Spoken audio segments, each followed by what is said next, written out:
নমস্কার, খবর শুনছেন M2T নিউজ চ্যানেল থেকে। জানাবো আজকের বিশেষ খবর। বাছাই করা খবরগুলো পেতে চ্যানেলটিতে সাবস্ক্রাইব করে পাশে থাকা বেল আইকনটি অল করে রাখুন। শুরুতেই হেডলাইন্স। উধমপুরে জঙ্গিদের সঙ্গে বাহিনীর তীব্র গুলির লড়াই, শহীদ এক জওয়ান। পহেলগাঁওয়ে ভয়াবহ হামলার পরিপ্রেক্ষিতে ভূস্বর্গে জঙ্গি বিরোধী অভিযান আরও জোরদার করেছে নিরাপত্তা বাহিনী। বৃহস্পতিবার উধমপুর জেলায় জঙ্গিদের সঙ্গে নিরাপত্তা বাহিনীর ব্যাপক গুলি লড়াইয়ের খবর পাওয়া গিয়েছে। আজও রোদে পূর্বে শহর, জানুন আবহাওয়ার আপডেট। বিস্তারিত জানতে আমাদের চ্যানেলটির সাথে যুক্ত হয়ে থাকুন। সকাল থেকে চাঁদিফাটা রোদ, তীব্র গরমে কাহিল অবস্থা কলকাতাবাসীর। আপাতত স্বস্তির কোনো সুখবর দিতে পারল না হাওয়া অফিস।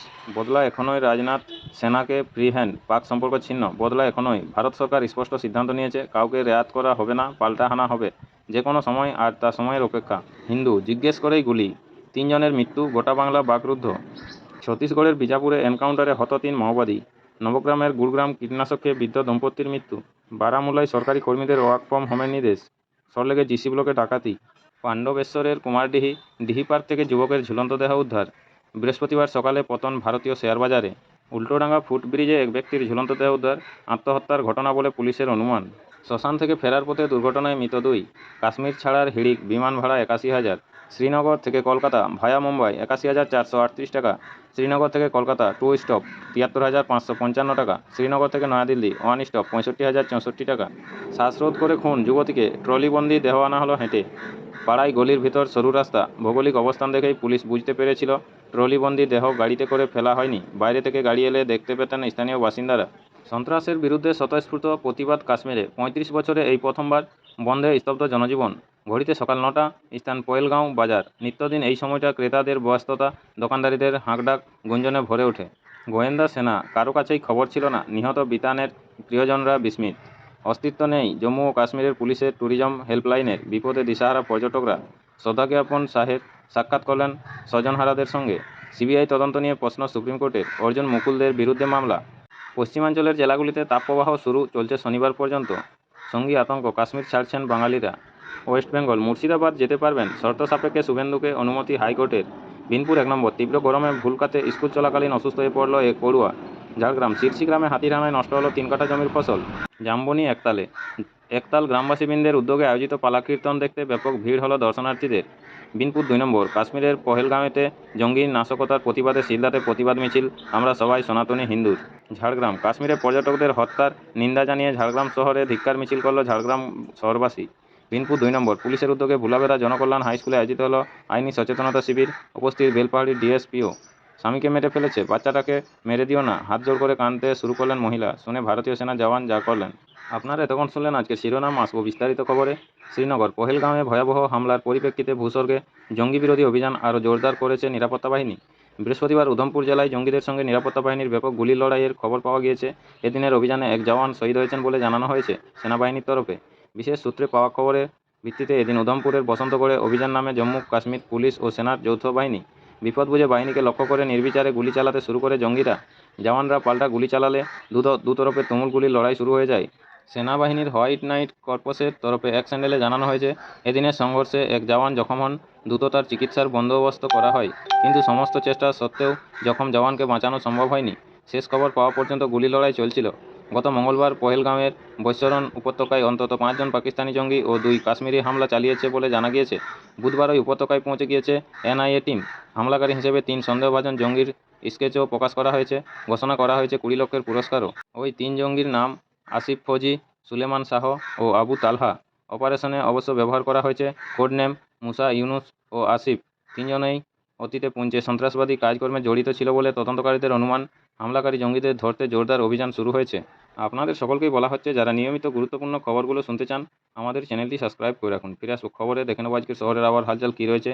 কলকাতা, সকাল থেকে চাঁদিফাটা রোদ, তীব্র গরমে কাহিল অবস্থা কলকাতাবাসীর।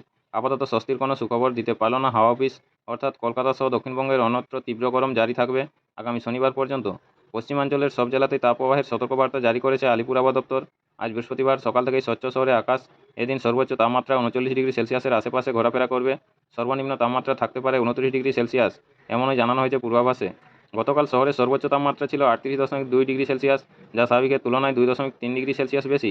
সর্বনিম্ন তাপমাত্রা 29 ডিগ্রি সেলসিয়াস, যা স্বাভাবিকের থেকে 2.8 ডিগ্রি সেলসিয়াস বেশি।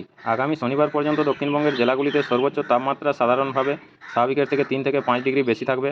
সমতল এলাকায় সর্বোচ্চ তাপমাত্রা 40 ডিগ্রিতে পৌঁছলে এবং তা স্বাভাবিকের থেকে অন্তত 4.5 ডিগ্রি বেশি হলে তাপপ্রবাহ তৈরি হয়েছে বলা হয়।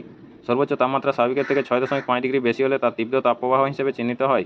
সর্বনিম্ন তাপমাত্রাও পাল্লা দিয়ে বাড়ছে, তাই রাতের বেলাতে বেশ গরম অনুভূত হচ্ছে। আপনি কি হিন্দু জিজ্ঞেস করেই গুলি, 3 জনের মৃত্যু, গোটা বাংলা বাকরুদ্ধ। কলকাতা, কথা ছিল বৃহস্পতিবার বাড়ি ফিরবেন বিতান অধিকারী, সমীরবা গুহরা। কথা ছিল অনেক স্মৃতি, ক্যামেরা ভর্তি ছবি, প্রিয়জনের জন্য উপহার নিয়ে ফিরবেন, কিন্তু কথা রাখলেন না তারা।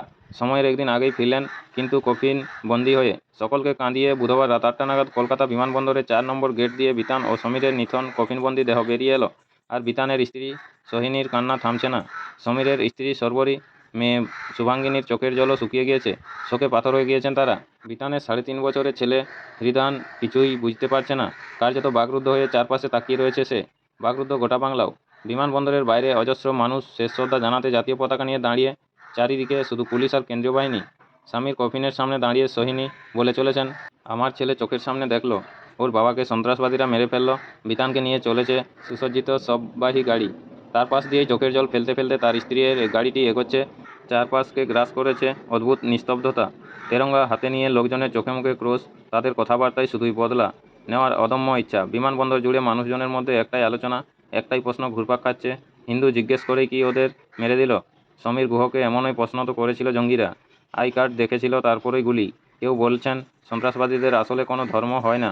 বিতর্ক চলতেই থাকছে, কিন্তু এসব কিছুই বোঝে না বিতানের 3.5 বছরের ছেলে হৃদান। হঠাৎই তার জীবনটা বদলে গেল।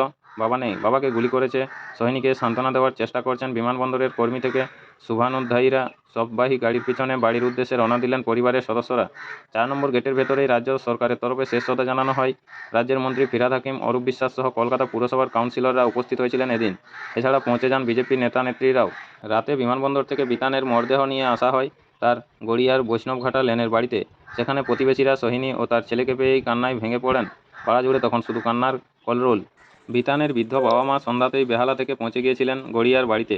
ছেলের এই মর্মান্তিক পরিণতি দেখে নিজেদের ধরে রাখতে পারেননি তারা। একই চিত্র দেখা যায় সমীর গুহর শখের বাজারের পাড়ায়। স্থানীয় ক্লাবে তার বন্ধুরা অধীর আগ্রহে অপেক্ষা করছিলেন বন্ধুকে শেষ দেখার জন্য। নিমেষেই গোটা পাড়ায় শ্মশানের নিস্তব্ধতা, তারই মধ্য দিয়ে চাপা কান্না ভেসে আসে। পাড়া প্রতিবেশীদেরও একটাই বক্তব্য, বদলা চাই, মেনে নিতে পারছেন না কেউ।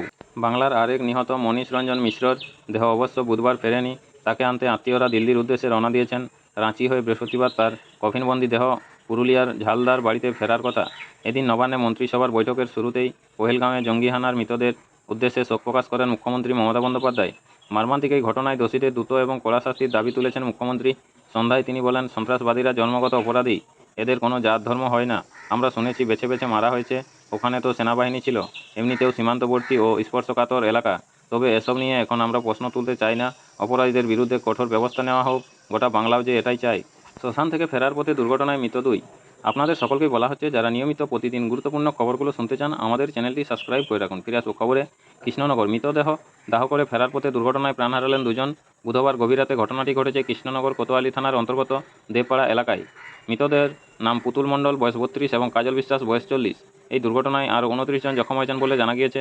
তাদের উদ্ধার করে চিকিৎসার জন্য শক্তিনগর জেলা হাসপাতালে ভর্তি করা হয়েছে। জানা গিয়েছে বুধবার বেলা 12টা নাগাদ হাঁসখালির হলদিপাড়ার বাসিন্দা শান্তিরাম মণ্ডল, বয়স 65, মারা যান। সন্ধ্যা 7টা নাগাদ মৃতের পরিবারের লোকজন দেহ নিয়ে নবদ্বীপ শ্মশানে আসেন। গভীর রাতে মৃতদেহ দাহ করে বাড়ি ফিরছিলেন তারা।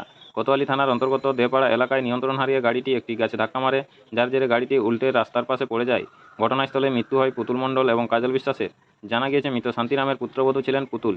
শান্তিরাম মণ্ডলের ছেলে মনোজিৎ বলেন, আমরা দেহ দাহ করে ফিরছিলাম, গাড়ির চালক নেশাগ্রস্ত ছিলেন, ওনাকে গাড়ি চালাতে নিষেধ করেছিলাম, কিন্তু আমার কথা শোনেননি। মাঝ রাস্তায় গাড়িটি গাছে ধাক্কা মারে, তারপরে সেটি উল্টে যায়। কাশ্মীর ছাড়ার হিড়িক, বিমান ভাড়া 81,000। শ্রীনগর থেকে কলকাতা ভায়া মুম্বাই 81,438 টাকা। শ্রীনগর থেকে কলকাতা টু স্টপ 73,555 টাকা। শ্রীনগর থেকে নয়াদিল্লি ওয়ান স্টপ 65,064 টাকা। পহেলগাঁওতে জঙ্গি হামলার পরেই কাশ্মীর ছাড়ার হিড়িক পর্যটকদের মধ্যে। বুধবার সকালে মাত্র 6 ঘন্টায় শ্রীনগর থেকে বিমান ধরছেন 3,000-এরও বেশি মানুষ। যেভাবেই হোক বাড়ি ফিরতে চাইছেন সকলে। পর্যটকদের সেই উদ্বেগ, উৎকণ্ঠা ও আতঙ্কের সুযোগে বিমান ভাড়া এক ধাক্কায় আকাশ ছুঁয়েছে। জঙ্গি হামলার পর বিমানের ভাড়া সন্ত্রাস নিয়ে ক্ষোভে ফেটে পড়েন বাড়ি ফিরতে উদগ্রীব পর্যটকরা। সোশ্যাল মিডিয়ায় শুরু হয়ে যায় কটাক্ষের ঝড়। তার জেরে শেষ পর্যন্ত ড্যামেজ কন্ট্রোলে নামতে বাধ্য হয় অসামরিক বিমান পরিবহন মন্ত্রক। মন্ত্রী রামমোহন নাইডু স্পষ্ট জানিয়ে দেন, কোনো বাড়তি ভাড়া নেওয়া চলবে না। সরকার পরিস্থিতির উপর নজর রাখছে, ভাড়া সাধ্যের মধ্যেই রাখতে হবে। কেন্দ্রের এহেন করা অবস্থানের পর টিকিটের দাম অবশ্য কিছুটা কমে, সেটাও অবশ্য আম আদমির ধারা ছোঁয়ার বাইরেই। যদিও যাত্রীদের পাশে থাকার বার্তা দিয়েছে এয়ার ইন্ডিয়া, ইন্ডিগো, স্পাইসজেটের মতো একাধিক বিমান পরিবহনকারী সংস্থা। তারা জানিয়েছে 22 এপ্রিল বা তার আগে যারা শ্রীনগরের যাওয়া আসার টিকিট কেটেছেন তারা 30 এপ্রিল পর্যন্ত টিকিট বাতিল বা রিশিডিউলের ক্ষেত্রে ছাড় পাবেন। এছাড়া বাড়তি কোনো টাকা কাটা হবে না। এই ঘোষণার আগে থেকেই যাত্রীদের অনুরোধের পাহাড় জমতে শুরু করে বিমান সংস্থাগুলির দপ্তরে। একাধিক দেশীয় বিমান পরিবহনকারী সংস্থা সূত্রে খবর, এই সময়ে প্রতি সপ্তাহে 60 থেকে 70 হাজার যাত্রী শ্রীনগরে আসেন। কিন্তু পহেলগাঁওতে জঙ্গি হামলার 24 ঘন্টার মধ্যে অন্তত 15,000 টিকিট বাতিল বা রিশিডিউলের আবেদন জমা পড়েছে। বর্তমান পরিস্থিতিতে যাত্রীদের সহযোগিতা করতে বিশেষ হেল্পলাইন নম্বরও চালু করেছে বিমান সংস্থাগুলিকে। হোটেল সংগঠনের চেয়ারম্যান মুস্তাক সায়ার দাবি, পহেলগাঁও বাদে বাকি কাশ্মীরে এই মুহূর্তে প্রায় 60,000-এর বেশি পর্যটক রয়েছেন। সকলেই আতঙ্কে রয়েছেন। সরকারি সূত্রে খবর, বুধবার সকাল 6টা থেকে বেলা পর্যন্ত 12 ঘন্টায় 3,337 জন যাত্রী শ্রীনগর থেকে বিমান ধরেছেন। অপেক্ষায় বসে রয়েছেন কয়েক হাজার মানুষ। ট্যুরিস্ট রিসেপশন সেন্টারেও দীর্ঘ লাইন। বিমানবন্দরের বাইরেও সারি সারি গাড়ি। সেখানেই দাঁড়িয়েছিলেন গুজরাটের বাসিন্দা সুনীল মেহতা। তিনি বলেন, গত সোমবার শ্রীনগর এসেছিলাম, আরও দিন তিনেক থাকার কথা ছিল, কিন্তু কালকের ঘটনার পর গোটা পরিবার আতঙ্কে রয়েছে। আমরা আজই বাড়ি ফিরে যাচ্ছি। ওয়েবসাইটে আকাশছোঁয়া ভাড়া দেখে অনেকেই আর বিমানবন্দরের দিকে এগোননি। বদলে ব্যাগবস্তুর গুটিয়ে ট্রেন, বাস, ব্যক্তিগত বা ভাড়ার গাড়িতে বাড়ির পথ ধরেছেন। চিন্তায় ঘুম ছুটেছে ট্রাভেল এজেন্টদের। প্রবীণ ট্রাভেল এজেন্ট ফারুক আহমেদ কুট্টু বলেন, প্রচুর পর্যটক ট্যুর কাটছাঁট করে নিজের রাজ্যে ফিরে যাচ্ছেন। বহু মানুষ বুকিং বাতিল করে দিচ্ছেন। জানি না আগামী দিনে কী হবে, তবে দুজন এমন পর্যটকেও পাওয়া গিয়েছে যারা এই পরিস্থিতিতেও কাশ্মীর ঘুরতে চান। কাশ্মীরদের উপর তাদের রাস্তা অটুট। প্রতিদিন নিয়মিত গুরুত্বপূর্ণ খবরগুলো শোনার জন্য আমাদের চ্যানেলটি সাবস্ক্রাইব করে রাখুন। ফিরে আসবো খবরে। পশ্চিমাঞ্চলের জেলাগুলিতে তাপপ্রবাহ শুরু, চলবে শনিবার পর্যন্ত। কলকাতা, পশ্চিমী গরম হাওয়া বায়ুমণ্ডলে ঢুকতে শুরু করার জেরে বুধবার দক্ষিণবঙ্গের পশ্চিমাঞ্চলের জেলাগুলিতে তাপপ্রবাহ পরিস্থিতি তৈরি হয়েছে। এদিন সর্বোচ্চ তাপমাত্রা 44.3 ডিগ্রি সেলসিয়াস। সবথেকে বেশি ছিল পশ্চিম মেদিনীপুরের কলাইকুণ্ডাতে। সেখানে সর্বোচ্চ তাপমাত্রা স্বাভাবিকের থেকে 6.9 ডিগ্রি বেশি হওয়ায় তীব্র তাপপ্রবাহ পরিস্থিতি ছিল বলে আবহাওয়া দপ্তর জানিয়েছে। আরও কয়েকটি জায়গায় সর্বোচ্চ তাপমাত্রা 40 ডিগ্রি ছুঁয়েছে। তার মধ্যে কলকাতার কাছাকাছি দমদম এবং বারাকপুর আছে। সেখানে অবশ্য তাপপ্রবাহ পরিস্থিতি হয়নি। আগামী শনিবার পর্যন্ত পশ্চিমাঞ্চলের সব জেলাতেই তাপপ্রবাহের সতর্কবার্তা জারি করেছে আলিপুর আবহাওয়া দপ্তর। শনিবার মুর্শিদাবাদের জন্য এই সতর্কবার্তা আছে। কলকাতা সহ দক্ষিণবঙ্গের অন্যত্র তীব্র গরম থাকবে।